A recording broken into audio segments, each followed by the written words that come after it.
Oke. Oke, materi ini terkait dengan argumen ya. Jadi di materi sebelumnya sudah ada terkait dengan bagaimana menarik kesimpulan ya. Ada 7 cara kemarin, yaitu ada modus ponen, modus tolen, silogisme, silogisme disjuntif, dan sebagainya ya. Itu adalah bagaimana cara kita bisa membuat kesimpulan yang valid gitu ya.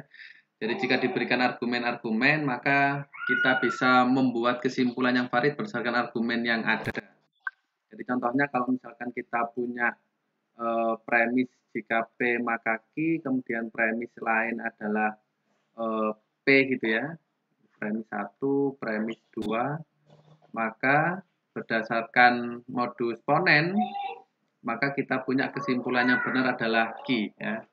Nah, ini kalau kita nyatakan dalam satu kalimat tunggal gitu ya, dalam bentuk implikasi, maka kita punya kalimat begini, yaitu jika P1 dan P2 gitu ya, jadi jika P maka Q dan P gitu ya, dalam kurung besar, maka Q.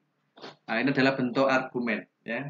Jadi kumpulan semua premis beserta dengan kesimpulannya. Kalau kita nyatakan dalam bentuk implikasi, kita punya bentuk itu ya. Jika premis 1 dan premis 2 dan premis 3 dan seterusnya, kalau kita punya berapa premis, maka kesimpulannya adalah Q ya. Jadi kalau kita punya itu, kita bisa nyatakan dalam bentuk seperti ini ya. Secara umum, kalau kita punya premis 1, premis 2, premis 3, dan sampai premis ke N, kemudian ada kesimpulan, kita misalkan K gitu ya, maka kalimat itu kita bisa tulis menjadi P1 dan P2 dan seterusnya sampai Pn, maka K ya. Itu adalah bentuk penulisan argumen kalau misalkan kita menulis dalam kalimat implikasi seperti itu ya. Nah, sekarang validitas argumen adalah kalau kita diberikan suatu argumen gitu ya, ada premis, kemudian disertai kesimpulan, maka kita harus menunjukkan atau kita harus memeriksa apakah argumen tersebut valid atau enggak. Ya, yang kita perlu periksa adalah tentu kesimpulannya ya, berdasarkan argumen yang diberikan, apakah kesimpulan yang dimunculkan itu valid berdasarkan cara-cara yang kita punya seperti modus tolen, ponen dan sebagainya ya. Dengan menggunakan modus-modus itu, kita harus memeriksa apakah kesimpulan yang diberikan berdasarkan premis-premis itu valid atau tidak ya. Contoh misal saya punya argumen begini. R atau S, kemudian premis yang keduanya jika R maka T, premis ketiganya negasi T, kemudian kesimpulannya adalah S. Nah, kita mau ngecek nih apakah argumen tersebut valid atau tidak gitu ya. Jadi kita ngeceknya bisa dengan dua cara, yaitu ada pembuktian langsung dan ada pembuktian tidak langsung ya. Pembuktian langsung sama pembuktian tidak langsung. Pembuktian tidak langsung. Ada juga pembuktian bersyarat sih, tapi kita bahas di video yang lainnya aja ya. Kita fokus di pembuktian langsung dan pembuktian tidak langsung. Apa itu pembuktian langsung? Pembuktian langsung adalah kalau kita punya ini ya. Pembuktian langsung adalah dengan menggunakan premis-premis yang ada, kita uraikan berdasarkan aturan penarikan kesimpulan gitu ya. Maka harus ditemukan kalimat K atau pernyataan K gitu ya. Itu pembuktian langsung. Tapi kalau pembuktian tidak langsung, kita menggunakan pengandaian. Pengandaian yang kita gunakan adalah kontraposisi ya. Jadi kalau di implikasi kemarin, kalau kita punya jika P maka Q, dia ekivalen dengan kontraposisinya. Negasi Q maka negasi P kan gitu ya. Artinya di situ kita nanti mengandaikan yang awalnya Q itu sebagai konklusi, maka di sini di kalimat kontraposisinya negasi Q dia sebagai hipotesa, atau kalau di situ argumen kita namakan dia premis gitu ya. Jadi kita andaikan itu, jadi andaikan kesimpulannya itu salah ya, negasi G, maka kita harus bisa menemukan suatu kontradiksi. Yang awalnya tadi P itu premis bernilai benar, maka di sini kita punya negasi P ya. Jadi andaikan Q itu salah atau negasi Q, maka supaya valid ya harus ditemukan ya. Supaya valid harus ditemukan kontradiksi. Kontradiksi. Supaya apa? Kan tadi pengandaiannya kan bukan Q ya. Atau Q-nya itu salah ya. Supaya dia valid, maka kan harus Q-nya benar. Artinya dia harus ditemukan kontradiksi. Sehingga negasi Q itu salah ya. Harus ditemukan kontradiksi ya. Yaitu negasi P. Karena kita punya yang awalnya itu P, maka harus ditemukan kontradiksinya, yaitu negasi P. Harus ditemukan lawannya. Oke, contohnya di sini. Kita pakai pembuktian langsung dulu. Ada 3 premis di sana, saya tulis ulang. Premis 1, R atau S. Premis 2-nya R maka T. Premis 3-nya negasi T ya. Nah, yang mau ditunjukkan adalah S. Itu kesimpulannya valid atau tidak berdasarkan 3 premis itu ya. Nah, dari 1, 2, 3 ini kita bisa munculkan ya dari premis 2 dan 3, ya, maka kita bisa menggunakan modus Tholen ya. Kita bisa menggunakan modus Tholen di sana yang menghasilkan negasi R ya. Dari 2 dan 3 ini, dari 2 dan 3, maka kita bisa menghasilkan negasi R dengan menggunakan modus Tholen kan gitu ya. Modus Tholen. Oke. Dari 1 dan 4 kita bisa menggunakan silogisme disjungtif di sana ya. Yaitu R atau S, kemudian ada negasi R, maka jawaban kesimpulan yang bisa diambil dari 1 dan 4 adalah S. Nah, oke, karena kita mendapatkan S dan konklusi yang diminta tadi adalah S, artinya berdasarkan pembuktian langsung tersebut, argumen tersebut adalah argumen yang valid karena kita bisa mendapatkan S gitu ya. Nah, sekarang bedanya dengan pembuktian tidak langsung, kita cek di bawahnya di sini ya. Ini pembuktian langsung, sekarang pembuktian tidak langsung, yaitu dengan mengandaikan konklusinya salah ya. Jadi kita punya 1 itu R atau S, 2 jika R maka T, 3 negasi T.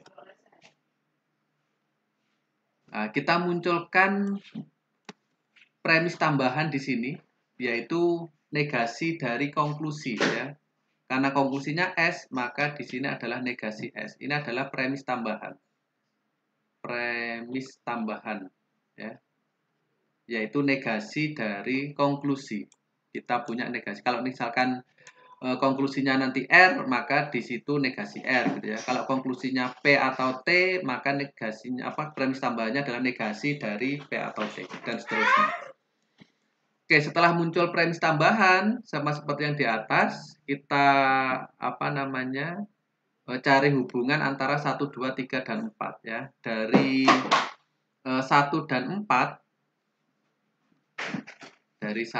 4 kita bisa menggunakan silogisme disjungtif di sana ya.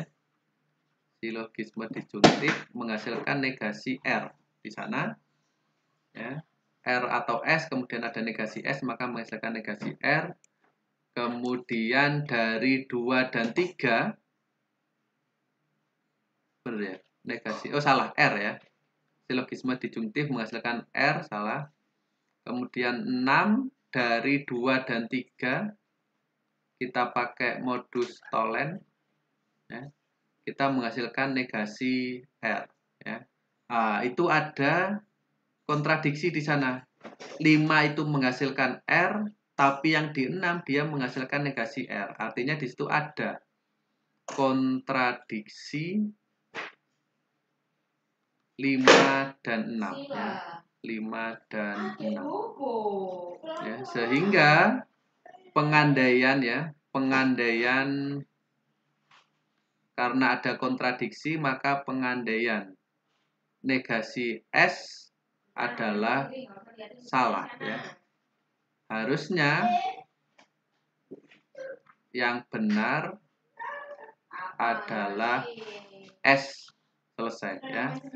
Jadi karena yang benar S sesuai dengan konklusi yang di awal tadi, maka argumen tersebut adalah valid.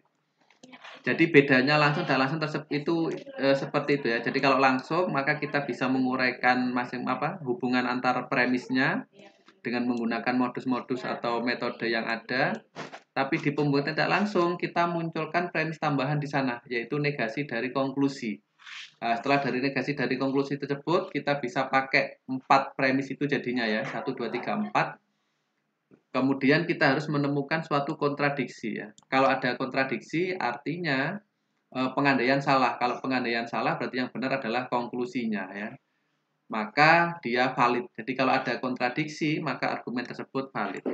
Tapi kalau misalkan ditemukan tidak ada kontradiksi, artinya argumen tersebut tidak valid ya. Karena konklusinya salah ya. Karena konklusinya salah, karena tidak ada kontradiksi, maka pengandaiannya diterima ya. Padahal pengandaian tadi kan negasi dari konklusi ya. Artinya karena yang benar adalah negasi dari konklusi, maka konklusinya salah. Karena konklusinya salah, maka argumen tersebut tidak valid ya. Begitu ya. Oke. Selanjutnya silahkan kerjakan soal latihan berikut ya. Latihan nomor 1. Kalau kita punya ini buktikan dengan menggunakan kedua cara ya, menggunakan langsung dan tidak langsung. Ya, silakan digunakan dua cara, dua-duanya ya, harus dua-duanya digunakan, langsung maupun tidak langsung. Nomor 1 diberikan premis L atau A, maka M, kemudian L dan G, konklusinya adalah M. Kemudian yang kedua diberikan P, maka negasi Q, kemudian P atau R, kemudian Q, konklusinya adalah R. Kemudian nomor 3 negasi A, maka B, maka negasi C, C atau D, kemudian negasi D, konklusinya adalah A. Kemudian 4 kita punya P maka Q,